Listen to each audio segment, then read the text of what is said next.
देश 1947 में आज़ाद हुआ और उसके बाद से आज़ाद भारत में नई सरकार बनी। तभी से लेकर आज तक शिक्षा व्यवस्था को सुधारने के लिए सभी सरकारों ने बड़े बड़े वायदे और बड़े बड़े भाषण ज़रूर दिए, लेकिन मैं आपको बता दूं कि भारत में आज भी शिक्षा व्यवस्था की हालत बहुत ही ख़राब है। इसमें ख़ास तौर पर जो गरीब परिवार के बच्चे हैं वह आज भी बेहतर और अच्छी शिक्षा प्राप्त नहीं कर पाते हैं, क्योंकि भारत में शिक्षा का निजीकरण हो चुका है, जिस कारण निजी स्कूलों के द्वारा कथित तौर पर बड़े बड़े व्यवसाय के रूप में चलाए जा रहे हैं और अप्रत्यक्ष रूप से कथित तौर पर निजी स्कूलों को इनकी कमाई का एक बड़ा हिस्सा सरकार व सरकार के संबंधित जनप्रतिनिधियों को भी जाता है। इसलिए निजी स्कूलों की लूट प्रतिवर्ष बढ़ती जा रही है, लेकिन इस पर अंकुश लगाने के लिए शायद सरकार तत्पर नहीं है, क्योंकि सरकार के निजी स्वार्थ इन स्कूलों से जुड़े हैं। इसी कारण गरीब अभिभावक अपने बच्चों को बेहतर शिक्षा व्यवस्था नहीं दे पा रहे हैं, क्योंकि सरकारी शिक्षण संस्थानों में शिक्षा की व्यवस्था बहुत ही ज़्यादा दयनीय है। इसी कारण देश के अधिकतर लोग निजी स्कूलों में बेहतर शिक्षा दिलाना चाहते हैं अपने बच्चों को, लेकिन उनकी मजबूरी है कि वह चाहकर भी निजी स्कूलों में बेहतर शिक्षा के लिए अपने बच्चों को शिक्षा नहीं दिला पाते हैं और मजबूरी वर्ष सरकारी स्कूलों में ही शिक्षा दिलाने के लिए मजबूर है। लेकिन सरकारी स्कूलों की शिक्षा व्यवस्था खराब होने के बावजूद भी सरकार का इस ओर ध्यान नहीं है, क्योंकि सरकार नहीं चाहती कि इन सरकारी स्कूलों में शिक्षा व्यवस्था का स्तर सुधरे और इनका सुधार हो। अगर सरकारी स्कूलों में शिक्षा का सुधार हो जाता है तो निजी स्कूलों में कौन पढ़ेगा। इस कारण निजी स्कूलों में जब लोग अपने बच्चों को नहीं पढ़ाएंगे तो संबंधित विभाग में कथित तौर पर बैठे हुए जनप्रतिनिधि एवं सरकार को इन निजी स्कूलों से कथित तौर पर मिलने वाली कमाई बंद हो जाएगी और निजी स्कूलों को चलाने वाले ज़्यादातर काफ़ी जनप्रतिनिधि निजी स्कूलों को चला रहे हैं। इनमें पूर्व सांसद, मंत्री और विधायक शामिल हैं। इसलिए इन निजी स्कूलों की मनमानी को बंद करने के लिए सरकार द्वारा कभी भी कथित तौर पर बड़े कदम नहीं उठाए जाते। इन पर कार्रवाई करने की बात तो की जाती है, लेकिन वह महज कार्यवाही करने तक ही बातों में सीमित रह जाती है।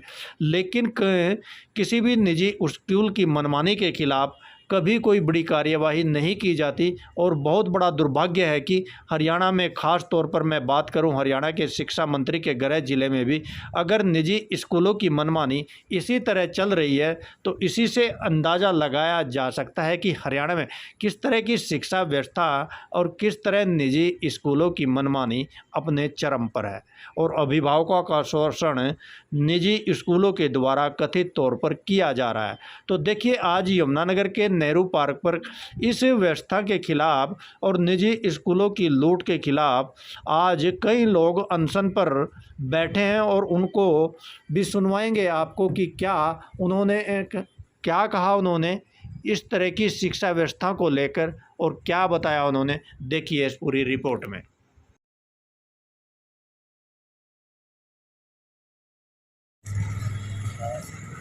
मित्तल साहब, ये क्या लिखा हुआ है जो आपने टांगा हुआ कि अनशन, किस चीज़ को लेकर अनशन है, क्या मामला हुआ?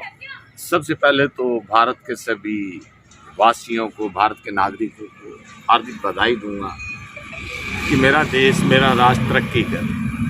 आज जो हमारे अभिभावक सेवा मंच से उद्योग व्यापार मंडल की इकाई जो आज अनशन पे बैठी है, मेरे भाई संदीप गांधी जी, मेरे वरिंदर हिंदू जी, मेरी बिटिया रानी सुमन जी, हमारे विशाल गुप्ता जी, हमारे दीपक बडोला जी, भाई खुशमन जी और भी बहुत आ रहे हैं।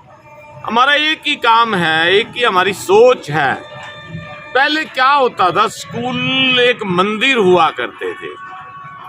स्कूल के टीचर्स की बच्चे भी पैर पकड़ते थे, उनके माँ बाप भी पैर पकड़ते थे, उनके बाबा दादी भी पैर पकड़ते थे। स्कूल के मास्टर को भगवान का दर्जा दिया जाता था।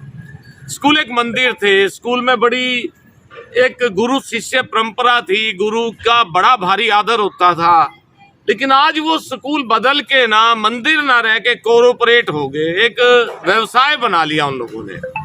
पहले एनुअल फीस एक बार 150 रुपए ले ली जाती थी, सालाना फीस। उसके बाद हम अगर 5 साल ऐसा नहीं लेता था। स्कूल एक मंथली फीस होती थी, 5 रुपए, 4 रुपए, 3 रुपए, 2 रुपए ये फीस हुआ करती थी। उसके अलावा स्कूल में कोई हमारे से चार्जेस नहीं थे, जो आज हो गए हैं। सफेदी का खर्चा, एसी का खर्चा, कंप्यूटर का खर्चा, स्कूल के जो मालिक हैं उनका खर्चा, उनके परिवार का खर्चा। आज इतने खर्चे लगा देते हैं कि एक बच्चा अपने माँ बाप के ऊपर बोझ बनते जा रहे हैं। आज मैं जितने भी लोगों से बात करता हूँ वो एक ही बात कहते हैं, भाई बच्चे क्या करेंगे, पढ़ाएंगे किस तरह, रोटी किस तरह खिलाएंगे। आज हमारे स्कूल वालों ने ऐसी एक परंपरा चला दी कि कोई भी हमारा भारतीय वो कहता है बच्चे बनाने नहीं, बच्चे चाहिए ही नहीं हमें। ऐसा क्यों है? इसको हम रोकने के लिए आज हमारे साथी लोग बैठे हैं और उद्योग व्यापार मंडल इनका साथ देगा। हमारी जितनी संस्थाएं हैं, हमें उम्मीद है कि यमुनानगर क्या भारत की सभी संस्थाएं हमारा साथ देंगी। स्कूल में एनुअल फीस खत्म की जाए, एक बार ले लो 1000-2000 रुपए जो लेने हैं। और आजकल तो एक नया है, नया चला, अभी बच्चा हुआ भी नहीं, उसको क्या बोलते हैं, रजिस्ट्रेशन फीस 25,000, 30,000, 40,000। अभी बच्चा होने तो दो, लड़का होगा, लड़की होगी, होगा नहीं होगा, अभी तो उसमें भी संशय है। तो ये आज 9 बजे से लेके शाम 6 बजे तक चलेगा। आपने निजी स्कूलों के खिलाफ जो आज अनशन रखा हुआ है, क्यों रखना पड़ा आपको ये? जी, पहले तो मैं खबर हलचल के सभी सदस्यों को नमस्कार कहूंगी और साथ में आज जैसे कि आपने पूछा है कि यहाँ आज अनशन क्यों रखना पड़ा। आप देख रहे हैं कि कोरोना के समय से ही ये लूटपाट जो स्कूलों में मच रही है, तो हम ये जो शिक्षा का जो व्यापार बना के रख दिया है इन प्राइवेट स्कूलों ने, उनको कहीं ना कहीं हम एक ही संकेत देना चाहते हैं इस अनशन के माध्यम से कि या तो ये मनमानी बंद करें। हम अपने जो सरकार से भी मांग करते हैं कि जो आप लोगों ने जो शिक्षा को एक व्यापार बनाया, तो ये जो आपने लूटपाट बताई है, इससे क्या परेशानी आ रही है? इससे परेशानी आ रही है कि आज बच्चों को एक एडमिशन फीस देने से लेके एक एनुअल चार्जेज, ये स्कूलों की जो फीसें इतने दिन पर दिन प्राइवेट स्कूल के जो ये मालिक बैठे हुए हैं, व्यापारी जो बैठे हुए हैं, इनको व्यापारी कहेंगे, जो दिन प्रतिदिन अपनी फीसें बढ़ा रहे हैं। बच्चों के पेरेंट्स पे जो है इतना बर्डन पड़ रहा है कि वो स्कूलों की फीस दें या अपना जीवन यापन करें, कैसे करें, ये बड़ा ही मुश्किल बन चुका है। आपने देखा होगा, हमने पहले भी इसके लिए प्रयास किया था। 10 दिन हम लोग धरने पे बैठे थे, शिक्षा मंत्री जी के वहाँ भी बैठे। तो आपको लगता है कि जो एक गरीब आदमी है उसको बच्चों को अपनी शिक्षा दिलाना तो शायद मुश्किल हो गया है? बहुत ज्यादा। देखिए, अगर एक देश के अंदर शिक्षा ही एक व्यापार बन जाएगी तो फिर देश कैसे आगे बढ़ेगा? और शिक्षा से ही आज हम हर परिस्थिति का सामना कर सकते हैं। देश की आज़ादी के बाद से सरकार अभी तक बात करती है, कोई भी सरकार रही हो, शिक्षा व्यवस्था को बेहतर करने की, तो आपको क्या लगता है इसकी बेहतरी के लिए काम नहीं किया गया? बिल्कुल, या काम नहीं कर रही है वर्तमान सरकार भी?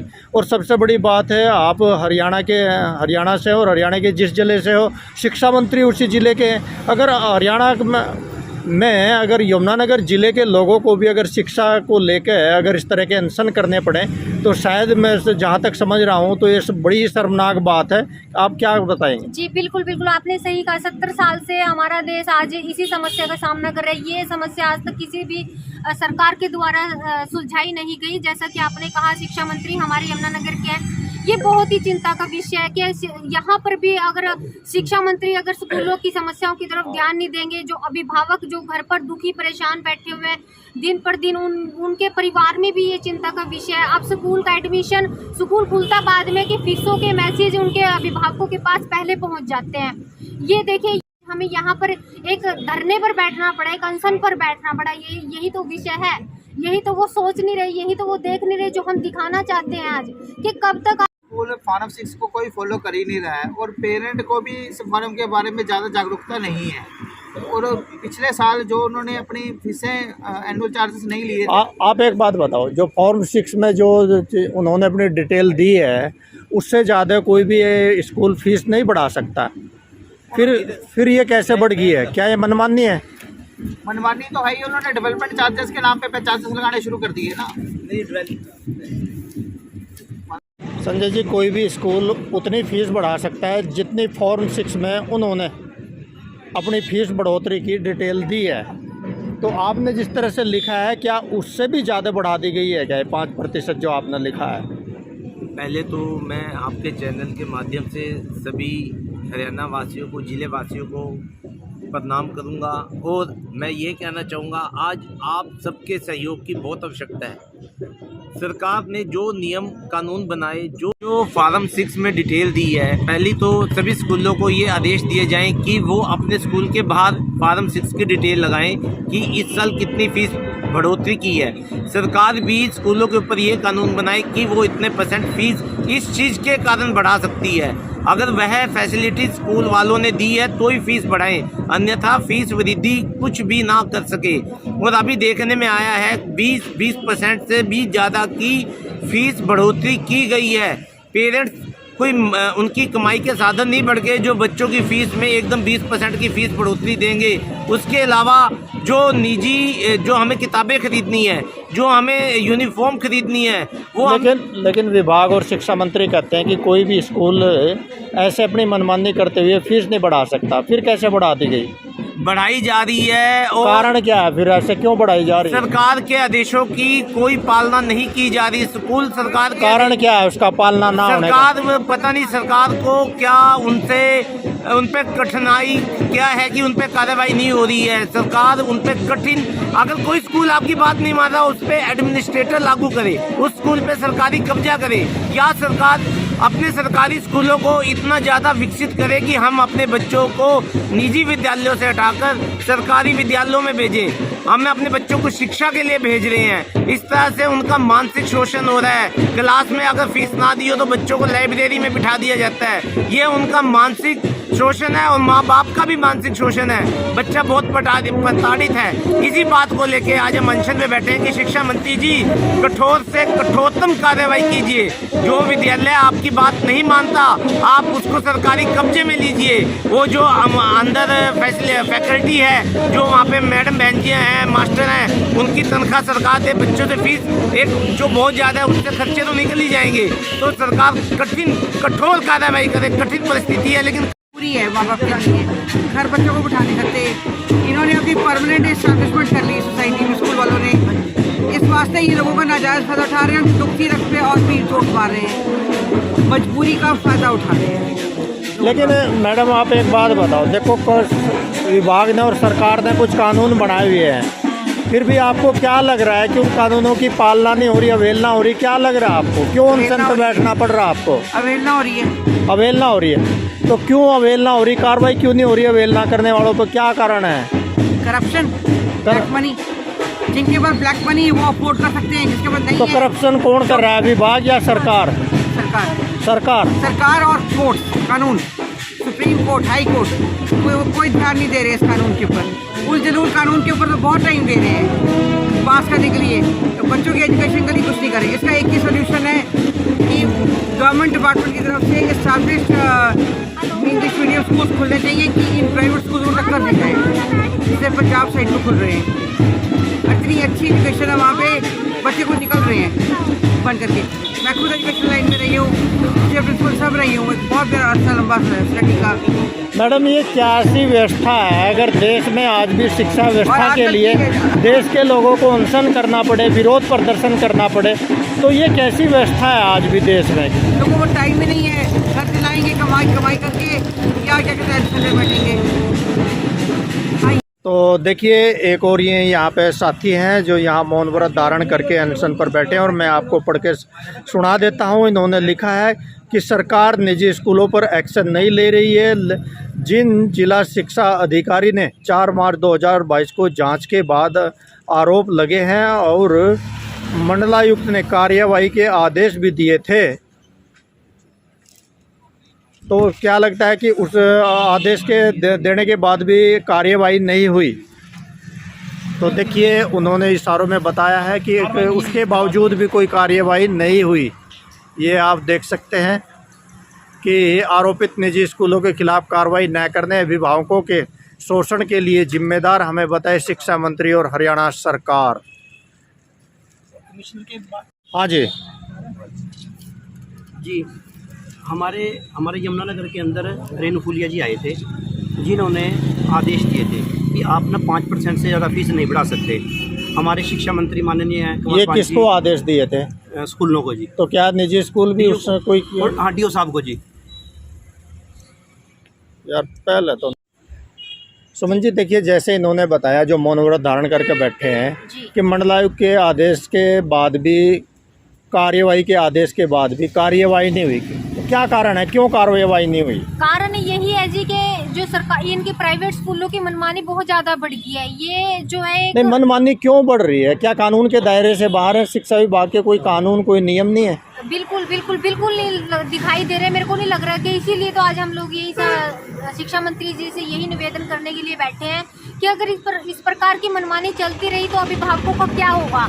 अभी आप देख सकते हैं, ये अभिभावक हमारे संदीप गांधी जी मौन व्रत भी धारण करके आज बैठे हुए हैं और हमारे सभी साथी आज यहीं बैठे हैं। यही तो विषय है कि इतनी मनमानी आखिर क्यों चल रही है। शिक्षा मंत्री भी यहीं पर है और अभिभावक भी यहीं पर है, स्कूल भी प्राइवेट यहीं है। तो अगर ये इतनी मनमानी कर रहे हैं तो इनको बंद क्यों नहीं कर देते? अगर शिक्षा मंत्री के गृह जिले में ही इतनी मनमानी है तो पूरे हरियाणा का क्या हाल होगा, थोड़ा सा बता सकते हैं आप? बिल्कुल बिल्कुल, देखिए अगर आप पूरे हरियाणा की बात करें तो ये एक विकट समस्या बन चुकी है। अगर इस बात को अगर आप देखेंगे तो पूरे हरियाणा के अगर अभिभावक सड़कों पर उतर गए तो शिक्षा मंत्री जी को भी शायद जवाब देना मुश्किल हो जाएगा। इसीलिए हम आज यही निवेदन करने के लिए शिक्षा मंत्री जी से बैठे हैं कि जो ये प्राइवेट स्कूल अपनी मनमानी करें, ये जो सरकार का आदेश भी नहीं मान रहे हैं, तो इन पर प्रतिबंध लगाया जाए या फिर तो आपको क्या लगता है, मान्य रहे या मनवाया नहीं जा रहा? जी बिल्कुल, ये दोनों ही परिस्थितियां आज सामने दिखाई दे रही है। मेरे को शायद लग रहा है कि ये मान भी नहीं रहे और मनवाया भी नहीं इनसे जो जा रहा है। अगर मनवाया नहीं जा रहा तो उसके पीछे के क्या कारण लगते हैं आपको? इसके पीछे के कारण यही है कि कहीं ना कहीं सरकार सोई हुई है, सरकार शिक्षा की तरफ ध्यान नहीं दे रही, जबकि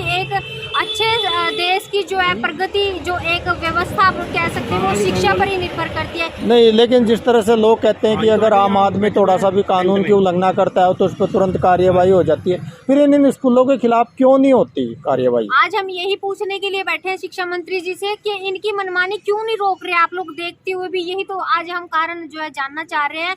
और यदि आपको नहीं पता है तो इन कारणों का पता करके इन स्कूलों पर प्रतिबंध लगाएं। और यदि आपको पता है तो अब देखिए, आज तो हम लोग बैठे हैं यहाँ पर, आने वाले टाइम में अभिभावक और सड़कों पर उतरेंगे, इस चीज के लिए अपनी मांगों के लिए आएंगे। कब तक आखिर अपने बच्चों का शोषण सहेंगे? आप खुद समझ सकते हैं। जो 5% एक फीस बोली गई थी वो उनको भी नहीं मान रहे, ये मैडम आए वो बता के गए हैं। इसलिए अगर ये इसी तरह अपनी मनमानी करते रहेंगे तो आने वाले टाइम में हम शिक्षा मंत्री जी से कहते हैं प्राइवेट स्कूलों पर ताला लगवाया जाए ताकि ये शिक्षा का व्यापार बंद किया जा सके। हम तो यही निवेदन करने के लिए बैठे हैं कि शिक्षा को व्यापार मत बनाओ। शिक्षा एक जो है बच्चे का फ्यूचर तय करता है, उसका भविष्य तय करता है, इसको व्यापार मत बनाओ। शिक्षा मंत्री जी, हम आपसे निवेदन करते हैं कि शिक्षा एक बच्चे के जीवन को आगे बढ़ाने के लिए होती है, देश को बढ़ाने के लिए होता है। अगर आप इसी को व्यापार बनाने में आंखें बंद कर बैठ जाएंगे तो ये प्राइवेट स्कूल जो है इसी शिक्षा को व्यापार बना देंगे। हर कोई एक इंसान जो है इसको एक व्यापार समझकर हर जगह स्कूल खोल कर बैठ जाएगा। इसलिए मनमानी बंद कीजिए, बंद कीजिए। आपका ये 1 दिवसीय धरना आज? हाँ, 1 दिवसीय है अभी ये। तो आपको क्या लग रहा है कि इस 1 दिवसीय धरने से आपके सरकार को या विभाग या निजी स्कूलों को कोई फर्क पड़ने वाला है? 100% पड़ेगा। नहीं पड़ेगा तो मैंने पूरा शहर बंद कराने की भी हिम्मत रखी। अच्छा, पूरा शहर बंद होगा, उसके बाद हरियाणा बंद कराने का भी। अगर आज जिस चीज़ के लिए आप अनशन पे बैठे हैं, अगर इसमें कोई सुधार नहीं हुआ तो आप पूरे शहर को भी बंद कराएंगे? पूरा जिला बंद कराएंगे उसके बाद। अच्छा, और वो बैठ के हम निश्चय करेंगे किस दिन कराना है, और नहीं बात बनी तो पूरा हरियाणा भी बंद कराने की हिम्मत है। और कोई दिक्कत नहीं, बच्चों के लिए तो हमें जहाँ तक जाना पड़ेगा ना, अपने समाज के लिए जाएंगे। ठीक है जी। अभिभावक का शोषण नहीं सहेंगे, नहीं सहेंगे। सोई सरकार नींद से जागो, नींद से जागो, नींद से जागो। सोई सरकार नींद से जागो, नींद से जागो। शिक्षा का व्यापार बंद करो, बंद करो। शिक्षा का व्यापार बंद करो, बंद करो। अभिभावक एकता जिंदाबाद, जिंदाबाद। अभिभावक एकता जिंदाबाद, जिंदाबाद। भारत माता की जय हो। भारत माता की जय हो।